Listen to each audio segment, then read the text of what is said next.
którą poznałem w sumie, bo mój gołąbek wszedł na lotach młodych. I tak zapaliśmy kontakt, stwierdziliśmy, że przyjedziemy na spotkanie, przy okazji nagrać film na kanał.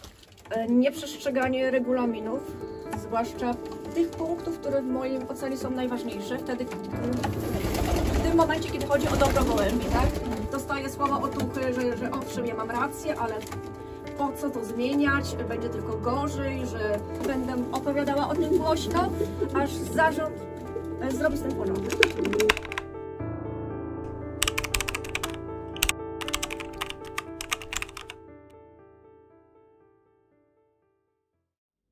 Witam serdecznie koleżanki, kolegów, hodowców, gołębi pocztowych i nie tylko.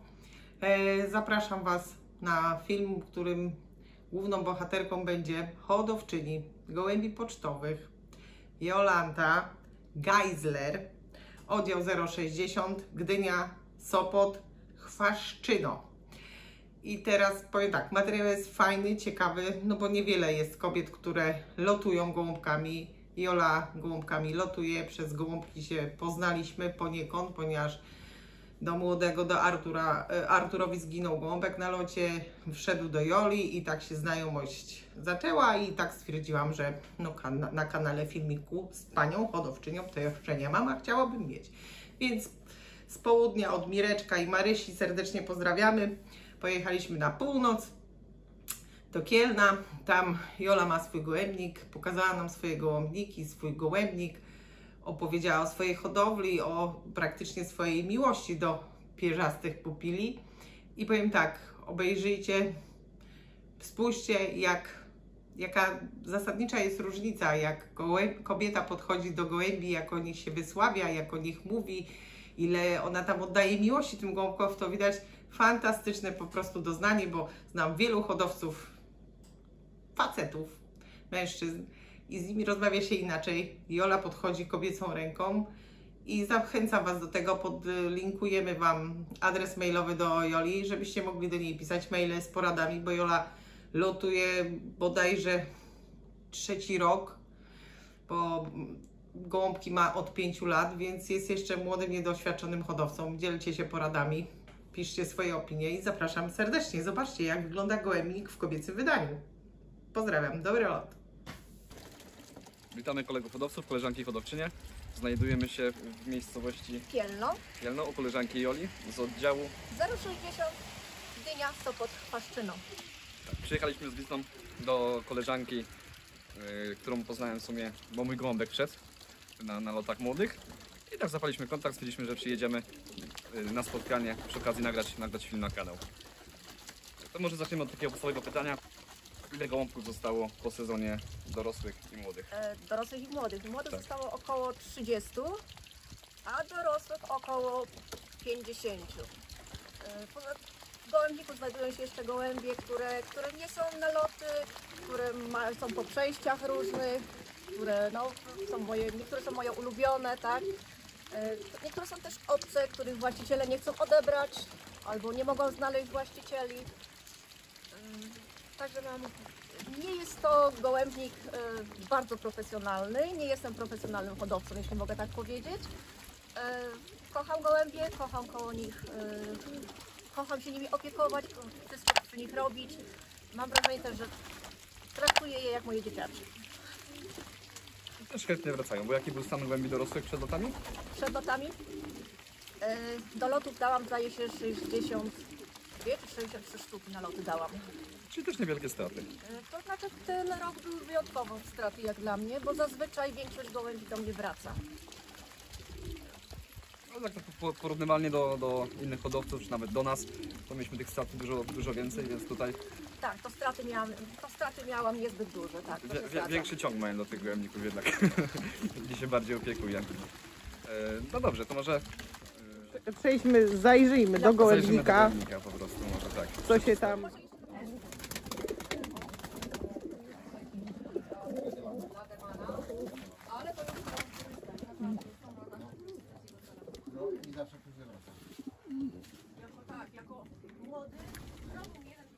A jak dzieci po nim?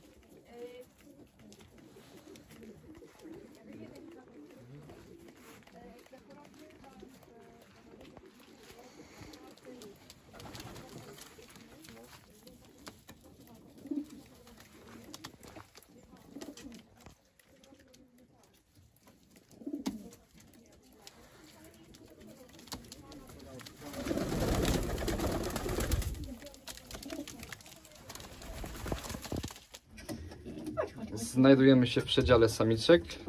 Tutaj w sezonie lotowym ile samiczek się znajduje? W sezonie lotowym znajduje się tutaj około 40 samiczek. 40 samiczek. Tutaj widziałem z zewnątrz, że jest też wylot, ale samiczki po locie wchodzą do samczyków. Wchodzą do samców, tak. Wchodzą do samców. I przeganiane są Tutaj jest małym przejściem między jedną gołębnikami. dołem, drugą jest tutaj górą. Te starsze samice bardzo dobrze sobie z tym radzą, młode muszą się tego nauczyć, ale jak już sobie przypomną wszystko, nauczą się, to wychodzi to błyskawicznie. Naprawdę nie mają z tym problemu. A jak tutaj kwestia z jajkami u samiczek? Bo też na podłodze jest słoma. Jest słoma. To znaczy tak, problem z jajkami jest tylko u tych samic młodych i ewentualnie u tych, które nie chodzą na lot, nie daje ich na loty. Próbowałam tutaj na kratkach, że tak powiem, ale denerwowało mnie to, że te kratki są ciągle brudne, że mnie to denerwowało i ja raz w tygodniu to demontowałam, myłam, później przy składaniu się trochę połamało i stwierdziłam, że to jest granie warta świeczki i Za dużo zabawy. za dużo zabawy, nie jest tak źle z tymi jajkami.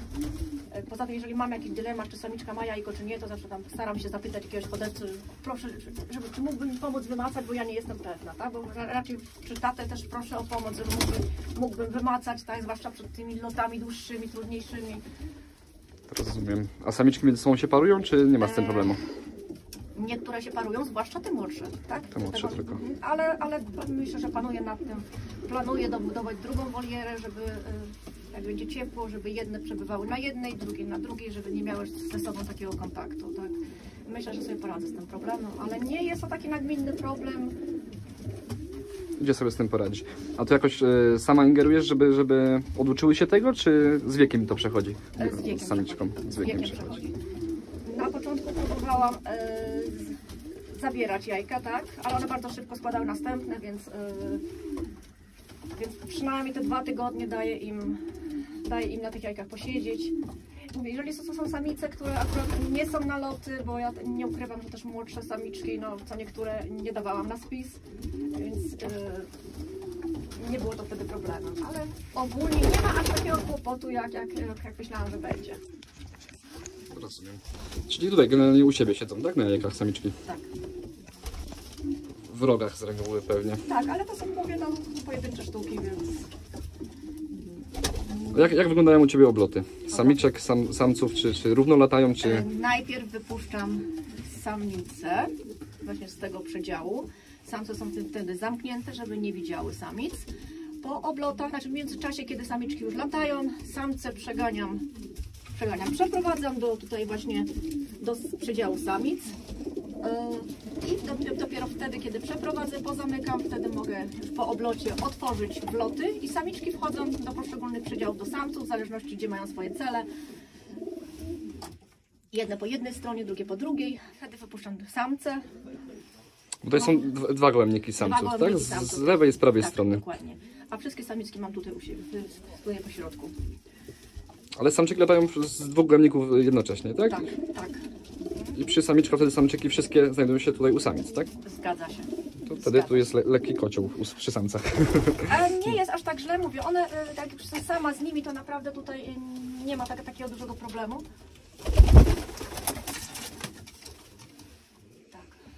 Samiczki bardzo oswojone. Jak wszystkie. Z młodymi mam czasami problem, bo one potrzebują więcej czasu, ale jeśli chodzi o te starsze samice, to wszystkie lubią orzeszki, więc... A to z młodymi po odsadzeniu przebywasz więcej czasu, żeby je przyswoić, czy dopiero po lotach na zimę? Z tymi młodszymi gołąbkami. One też lubią orzeszki ziemne i nauczyłam je na orzeszków, tak? Także one do orzeszków też bardzo szybko przychodzą. Ale też sporo czasu spędzam w gołębniku, siedząc przy nich. Siadam sobie na czystej słomie, siadam, wchodzą na mnie. Potrafię tu spędzać godzinę, 2, siedząc po prostu. Więc one są też przyzwyczajone, że ja jestem w tym gołębniku, nie tylko od święta. Wiem, że patrzę na te gołębie, że traktuję je trochę inaczej niż większość hodowców, tak? No ale... No to może właśnie ta droga do sukcesu, że te gołąbki tak nie giną i wracają do hodowcy, nie tyle co do gołębnika może. I na pewno mało giną. Nie ginie taka ilość jak u innych hodowców. Tak. To są moje milusińskie, moje skarby. Bardzo grzeczne, ułożone gołąbki. Nawet mnie się nie boją, gdzie jestem obcą osobą w ich mieszkaniu. Tak, tu przy obcych osobach one też potrafią się zachowywać tak w miarę przyzwoicie, że tak powiem. Są oswojone z człowiekiem. No ale jednak jesteś osobą dla nich obcą i jednak są troszeczkę z daleka od ciebie. Niepewne. Tak. No ale to między nogami chodzą. Dobrze, a miałbym pytanie tutaj, jak wygląda okres parowania? Kiedy się zaczyna i czy gołąbki na pierwszy lot lecą na przykład z jajek, z młodych, czy już są u siebie? Okres parowania. Staram się co roku przynajmniej zrobić ze 2 wstępne parowania, tak, że gołębie zimą, wtedy kiedy są największe mrozy, zostają ze sobą 2-3 dni czasami, jeśli mam na to oczywiście czas. To zawsze później pomaga i jak już jest to, dochodzi do tego parowania na wiosnę, najczęściej jest to koniec lutego lub początek marca. Wtedy bardzo szybko wszystkie w jednakowym czasie najczęściej składają mi jajka. Więc nie mam takich rozrzutności. W przeciągu 3-4 dni wszystkie potrafią złożyć jajka. Czasami jest problem z młodszymi, tak? Że one jednak troszkę się ociągają, zwłaszcza tymi późnymi samicami. Ale przy tych pozostałych, jeżeli już mają swoich partnerów, to bardzo szybko.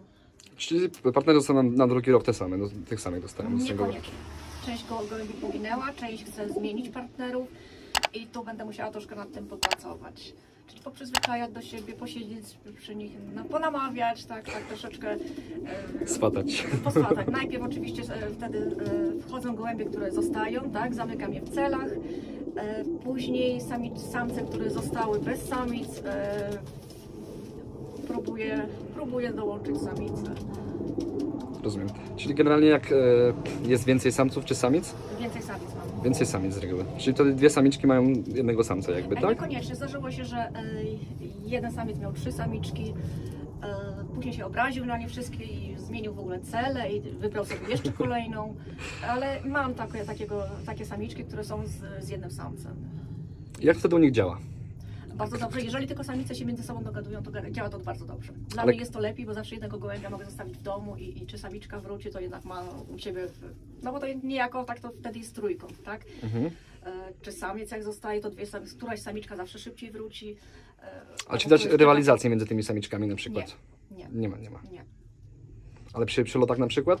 Też Że nie. jednego lotu ta będzie szybciej, drugiego ta, bo się spóźniła? Nie zauważam żadnych problemów wtedy. Okej. Zawsze mówię, to już muszą być samice, które się wcześniej dobrały między sobą, które się polubiły, zaakceptowały i nie ma tej rywalizacji. Nie wadzą sobie, rozumiem. Dla mnie jest to bardzo wygodne, bo jeżeli mam więcej samic, to Czyli po locie pokazujesz gołąbki, siedzą razem, tak? siedzą razem i to przy trudnych lotach siedzą naprawdę do różnych. Te pierwsze loty do popołudnia, potrafią siedzieć przy tych następnych lotach do wieczora, po trudniejszych, po maratonach nawet zostawiam do rana.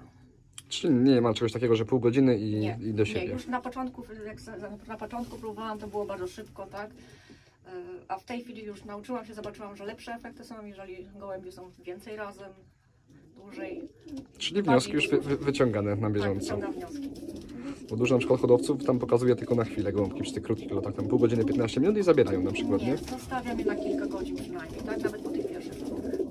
I zauważyłaś różnicę w prędkości gołębi, czy Przede bardziej... wszystkim w wynikach. Lepiej mi lecą, no, są lepsze wyniki, tak? A kwestia oblotów przed lotami? Widzą się przed lotami gołąbki, czy... Przed lotami. Powiem tak, przed pierwszymi, też w tym roku tak zrobiłam, że przed pierwszymi konkursami, przed pierwszymi lotami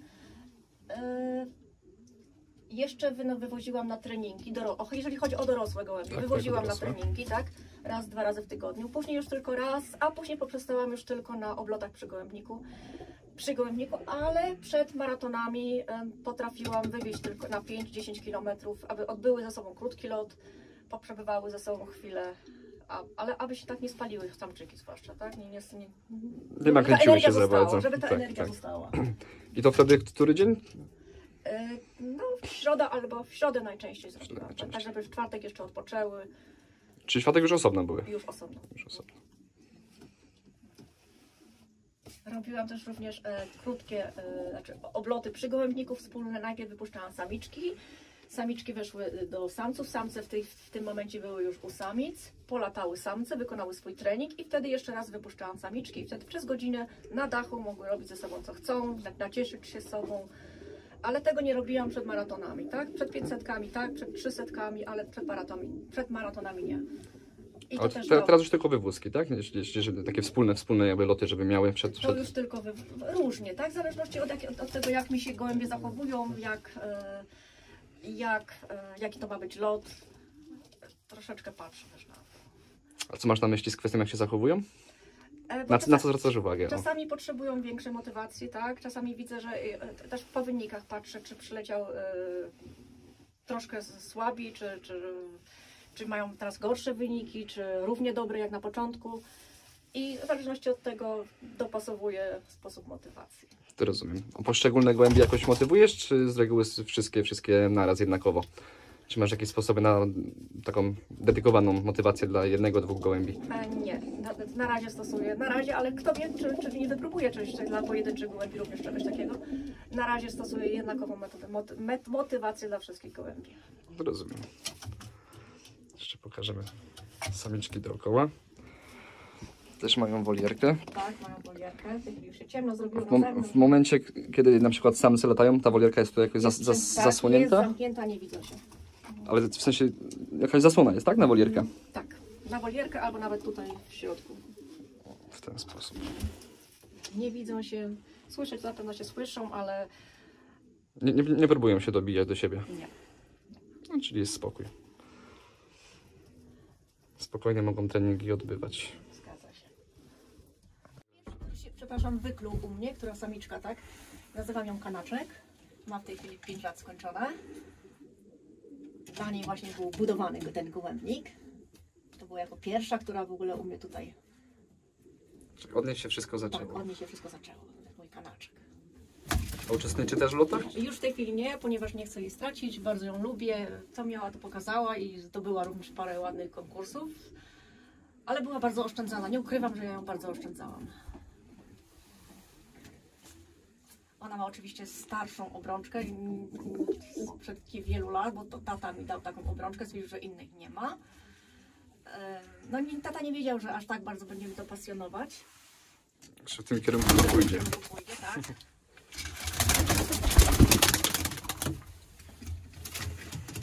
Ale samiczka pokazała się z dobrej strony. W tej chwili po prostu czeka już w gołębniku i na swojego samca. No i cieszy moje oko. To może powiedz, co najbardziej lubisz w gołębiach? Co najbardziej lubię? Są to gołębie bardzo kontaktowe. To nie jest tak, że to są jakieś, jak to niektórzy twierdzą, latające szczury, tak? Są bardzo inteligentne. W gołębniku odbywa się życie. Można obserwować, jak gołębie dobierają się w pary. Można zaobserwować, jak to są zdrady tutaj, tak? Jak u ludzi. Są zdrady, są powroty, są tęsknoty. Widać, że jeżeli na przykład samczyk straci samiczkę, mam takie samce, które za bardzo nie chcą za szybko nowej samiczki, że czekają, mają jeszcze nadzieję, że ta samiczka wróci. Bardzo lubię je obserwować, bardzo je lubię o nie dbać. Wbrew pozorom, czasami mam wrażenie, że ja je zagłaskam, tak? Że je głaszczę, a nie trzymam. To są moje takie bardzo pupile i troszkę inaczej traktuję je wszystkie. To tak po swojemu po prostu. Podchodzę do tego z sercem, traktuję je podmiotowo, a nie przedmiotowo. Nie są to dla mnie maszyny do zdobywania wyników, są to żywe stworzenia, które czują, mają też swoje emocje, odczuwają strach, ból, tęsknotę. Myślę, że na to również należy patrzeć, tak? Tak samo jak ktoś ma psa i kota, to nie będzie ukręcać łebka tylko dlatego, bo gorzej się zachowuje, czy nie spełnia jakichś tam wyników. No ale każdy hodowca ma swoje podejście, każdy może prawo robić ze swoimi gołębiami co chce. Ja podchodzę do tego w ten sposób, że ja życia mu nie będę odbierała. Również nie oddam nikomu, żadnym innym hodowcom, bo to jest mój gołąb, do mnie przyzwyczajony, do tego gołębnika. Chyba że sam odejdzie i sam będzie chciał gdzieś w jakimś innym gołębniku zostać i inny hodowca go zaakceptuje, tak?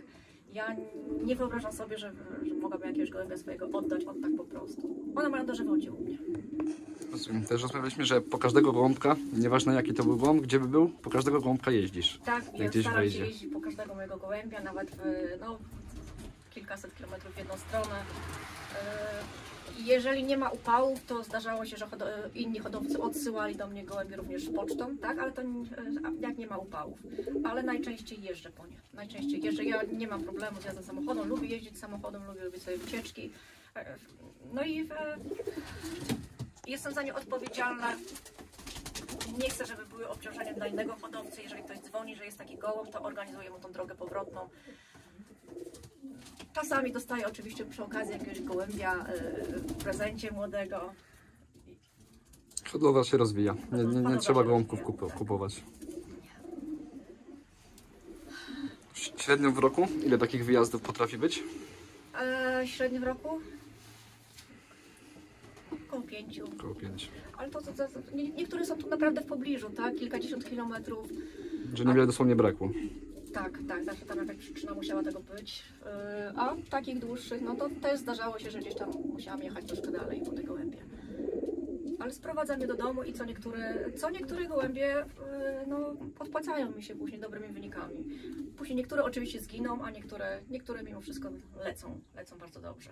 A miałaś może sytuację, że gołąb do tego samego hodowcy wrócił kilka razy? Tak. Podczas lotów? Tak, miałam taką sytuację do pana, który mieszka pod Szczecinem w miejscowości Bóg. Przepraszam, teraz nazwisko wypadło mi z pamięci. Pan Henryk Wysokiński z miejscowości Bóg. Pan bardzo serdecznie pozdrawiam. Jeden z moich gołębi w zeszłym roku zawitał do pana. Pan do mnie zadzwonił, przyjechałam po niego. W tym roku mój gołąb również zawitał do pana Henryka Wysokińskiego z miejscowości Bóg. Również pan do mnie zadzwonił, również po niego pojechałam. To znaczy taką miałam śmieszną sytuację. To jeden z samców, który jest właśnie tam w poprzednim przydziale. Czyli gołąbek znalazł taką bezpieczną przystań, Przystań, że w razie czego chyba ma Tak. taką drugą metę, że tak powiem. Wie, że tam go odbiorą. No wolałabym oby nie, także no. Z tym, że to już się zastanawiam nad tamtym gołębiem, czy warto go później jeszcze na loty dawać, ale chyba jeszcze spróbuję. To będzie już jako 3-latek, więc mam nadzieję, że może się przełamie, może jeszcze coś pokaże, zwłaszcza, że niektóre gołębie, co niektórzy hodowcy daliby już, no, że tak powiem, sobie spokój i już nie lotowali, że już nie ma żadnych nadziei na lepsze wyniki. To niektóre gołębie jako 3-latki właśnie pokazują mi, że otwierają się, pokazują, że mają swoje możliwości, tylko potrzebowały więcej czasu, żeby dojrzeć psychicznie, tak, nie miotają mi się tak wtedy i potrafią ładnie też wracać z lotów. Więc mam nadzieję, że być może tamten gołąb również da sobie radę w przyszłym roku, a jeśli nie, to będzie czekał na swoją samicę, która Też będzie odgrywał ważną rolę w gołębniku.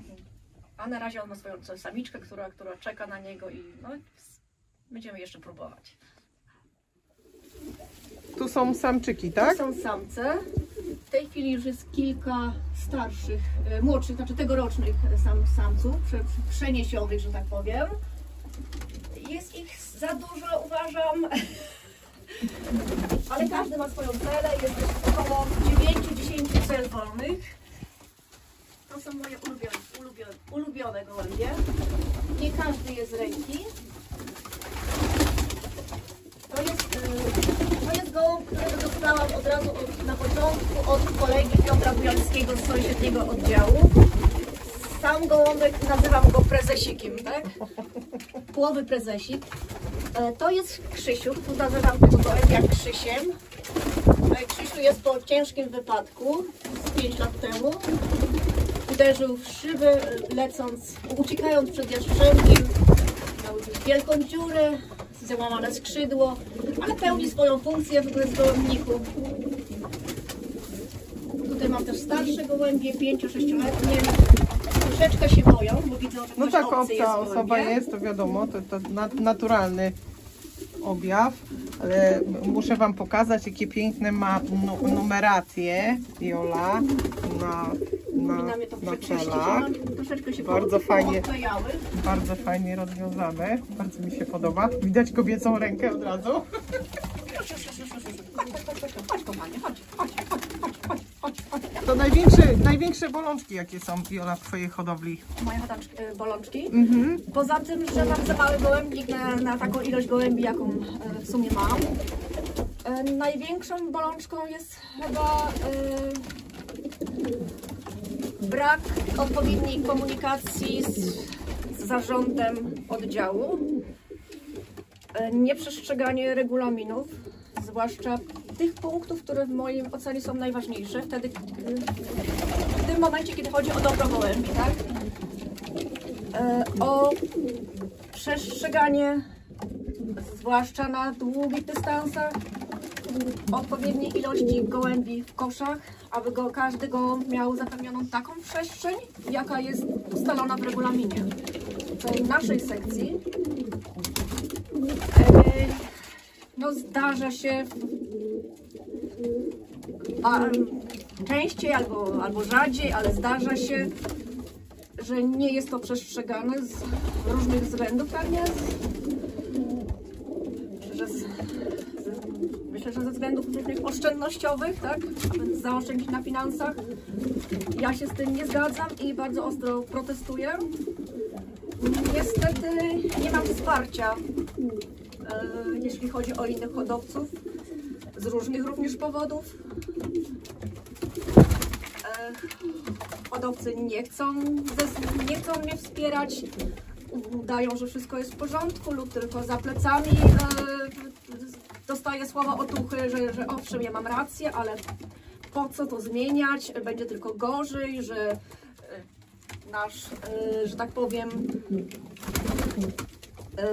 prezes w tej chwili sekcji, wcześniej był to prezes, nie będę oczywiście wymieniała nazwiska, że prezes naszej sekcji, wcześniej był to prezes oddziału, będzie mściwy, będzie, no tak, więc to jest osoba bardzo trudna w kontaktach, bardzo nieprzyjemny człowiek, bardzo potrafi być arogancki, głośny, zakrzyczeć i wypowiada słowa, które no, są bardzo, są po prostu nieprzyzwoite. No, tak już bardzo dyplomatycznie mówiąc. W moim kierunku kilkakrotnie takie słowa już wypowiadał ten człowiek, wykrzykiwał.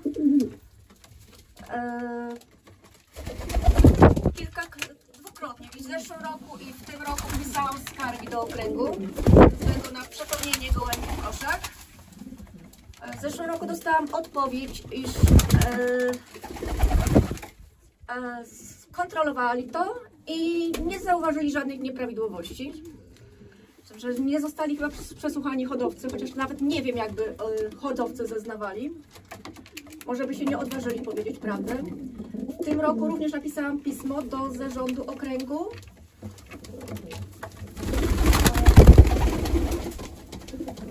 Dostałam odpowiedź, abym podała świadków wraz z danymi adresowymi, danymi kontaktowymi. Płaciła 250 zł zaliczki na poczet postępowania, które oczywiście zostaną mi zwrócone, jeśli wygrałabym tę sprawę, tak?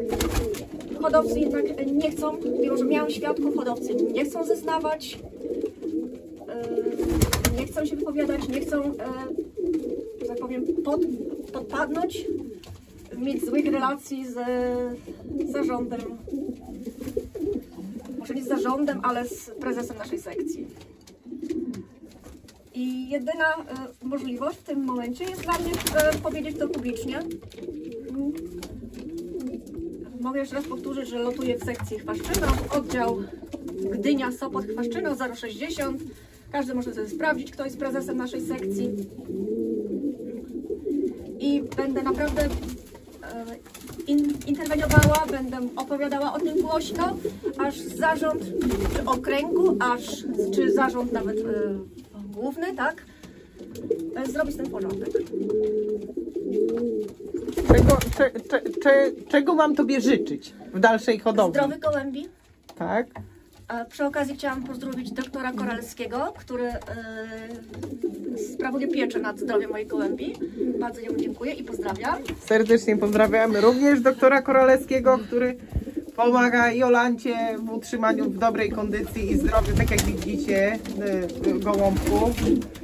Również życzymy Joli sukcesów, polepszenia komunikacji, jakkolwiek by to nie było, bo dialog jest zawsze potrzebny i myślę, że nie będzie tu żadnych większych problemów. I drodzy widzowie, jeśli macie coś, jakieś sugestie bądź jakieś zdanie własne na temat historii, którą opowiedziała Jola, to zapraszamy do komentarzy bądź podamy maila. Nie wiem, czy możemy, Jolu, do Ciebie podać maila, czy byś chciała, żeby załączyć swojego maila, żeby mogli inni hodowcy się z Tobą skontaktować w tej sprawie. Ja oczywiście podam maila. No to będziecie mieli zalinkowany mail do Jolanty, bo, że tak powiem, ja nie chcę w tej chwili w żaden sposób zabierać głosu w tej sprawie, bo jestem tylko żoną hodowcy niestety. Ale po to jest kanał, po to jest środowisko, po to są hodowcy, po to są zrzeszenia, żeby zajmować się właśnie takimi problemami. Być może to jest jednostkowy problem, być może to jest większy problem, ale po to są hodowcy i hodowcy się mają wspierać, również sobie pomagać nawzajem w rozwiązywaniu problemów. Myślę, że ci, którzy kochają gołębie, to zawsze znajdą wspólny mianownik, tak? No to myślę, że w przyszłym roku, Jola, będą sukcesy. Gołąbki są zadbane, utrzymane w dobrej kondycji. Jola trzyma, jakbyście zauważyli, gołąbki na słomie, co jest rzadkością, bym powiedziała. Bardzo dobrze wchłania wilgoć. Jest to problematyczne tylko u samiczek w sezonie lotowym, tak? Tam muszę bardziej uważać. Zwłaszcza te młode samiczki zaczynają składać jajka. Te, które są lotowane, raczej nie ma z tym problemu. Próbowałam utrzymywać samiczki na kratkach, tak? Zakupiłam specjalnie kratki, ale bardzo mnie to denerwowało, że pod spodem są kubki, że ja to muszę sprzątać i denerwowało mi to, że ja te kratki muszę rozkładać, składać, bo ja niestety nie potrafię nie sprzątnąć tego raz w tygodniu. No tak. Ale generalnie szczepisz gołębie wszystkie? Wszystkie obowiązkowe szczepienia wykonujesz, tak? Tak. Odrobaczasz również. Jeśli jest potrzeba, jeśli doktor Koralewski stwierdzi, że jest taka potrzeba, doktor Koralewski ordynuje leki, które... Czyli generalnie robisz badania. Tak. Robisz badania, zanim dokonujesz jakiejkolwiek ingerencji. Dobrze, ja tu interwencji chciałam powiedzieć. No, zanim zaingerujesz. Dobrze, ale generalnie karmisz, sama robisz mieszanki, w sensie, czy kupujesz gotową karmę? Kupuję gotowe karmy. W tym roku leciałam na karmie Pan Robec. Miałam dwie. Karmę kupuję u pana Piotra Zawala, którego również bardzo pozdrawiam. Tak, pozdrawiamy, pomimo że nie znam, ale pozdrawiam. Ale masz gotowe, kupujesz tam, załóżmy, rozpłodówkę, czy lotową, czy sama jeszcze dokładasz ziaren, Nie dokładam. Czyli po prostu na takiej gotowej karmie Tak. Tak. A jakieś środki suplementujące używasz dodatkowo? Korzystam ze środków pana doktora Koralskiego. Korzystam już z najbardziej, dla mnie, najlepszej polskiej firmy, jaką jest Profitable, ale również z Renfilda. No, czyli generalnie tak po prostu sobie wszystkiego po trochu używasz trochę tego, czyli domyślam się, że jako kobieta robisz to intuicyjnie, też duża... Dużo rzeczy robię intuicyjnie. Na początku podpowiadali mi dużo koledzy, zwłaszcza jeden kolega z Wrzeszcza. W tej chwili robię dużo rzeczy intuicyjnie. Pomaga mi również pan Piotr Zawal, od którego kupuję karmę, tak podpowiada mi pewne rzeczy. I w tym roku idzie mi to, myślę, że z roku na rok, z sezonu na sezon, to moje No bo jak długo lotujesz? Odkąd lotujesz? 5 lat, tak? 5 lat, z tym, że pierwszy rok, jak miałam gołębie młode, nie miałam zegara i nie wiedziałam jeszcze, że ta zabawa mnie tak mocno wciągnie. Czyli można powiedzieć, że 4 sezony przerobiłaś. 4 sezony, tak. No to super. No. Koledzy hodowcy, zapraszamy również też, jak macie jakieś dobre porady dla młodej hodowczyni. 4 sezony ma gołębie, gołębniki, dostawia, czyli, że tak powiem, stado się zwiększa, ambicje są, to zapraszamy do... Ja bardzo chętnie korzystam z wszelkich rad. Tak, Jeśli to tylko apelujemy. Za stosowne i dobre, to ja będę korzystać. To dziękujemy serdecznie bardzo, Jolu, że nas przyjęłaś. Ja bardzo również że dziękuję. Chciałaś odważnie się wypowiedzieć, masz do tego prawo, szanujemy to bardzo i zachęcamy wszystkich Wyraźcie swoje zdanie konstruktywnie, może być krytyczne, byle mądre. Dziękujemy serdecznie, pozdrawiamy. Ja również dziękuję i pozdrawiam. Dobry lot! Dobry lot.